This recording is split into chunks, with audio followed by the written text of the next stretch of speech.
Hey there YouTube, good afternoon. Great news. I just got done replacing the fuel line on the truck, no leaks. And I also replaced the evap line from the gas tank all the way up to the engine compartment because both lines, the fuel line and the evap line, were pretty rotted. What I did was I cut the steel fuel line right about here behind the door because the portion all the way up from here to the gas tank was okay. It was just the stuff that was right about here to the fender, which was rotted. So I cut the steel fuel line right about here with a hacksaw blade. I didn't want to use a grinder because the grinder had it emits sparks. And what if there was some fuel in there and yeah, it could cause a fire and it could cause a problem. So yeah, what I did was I slipped a piece of 5/16 inch fuel injection hose over that line, and I double clamped it, and that hose is about 1 foot long, and it goes over the frame rail, the top of the frame rail, and it connects to another 5/16 inch steel fuel line, which is double clamped. And that steel fuel line is about 40 inches, and it runs all the way up from here all the way up to here. And from here it connects to another 5/16 inch fuel injection hose, which is double clamped. And that fuel injection hose connects to that braided fuel line with the quick connect, which goes all the way up from the bottom of the truck all the way up to the engine compartment where it connects to the fuel rail.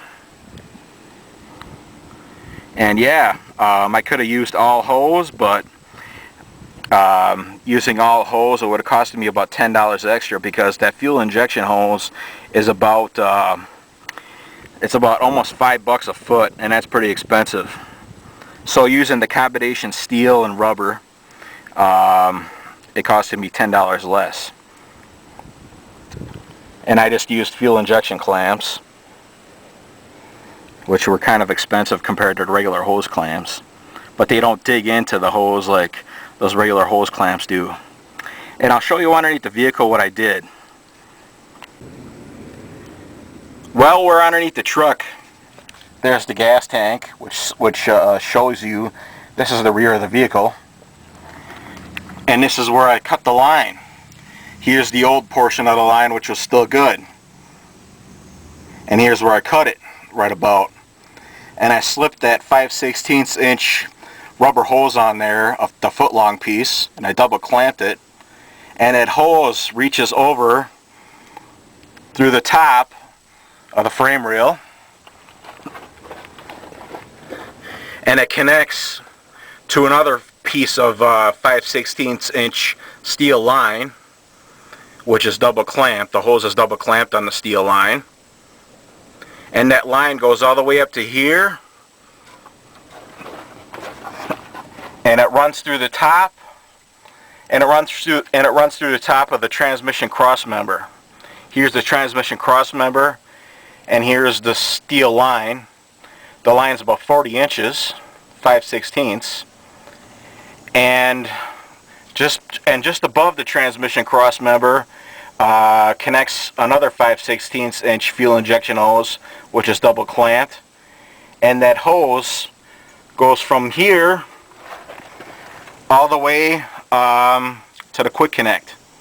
And this piece of the quick connect, which I featured in the last video, this is actually a piece of the old fuel line that was here.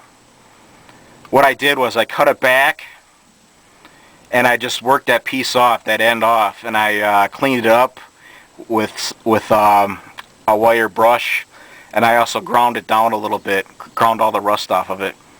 I just cleaned it up, and I slipped the hose over that end, and I double clamped it, and I also added a new clip for the quick connect because that clip was pretty beat up after I got done twisting that end off.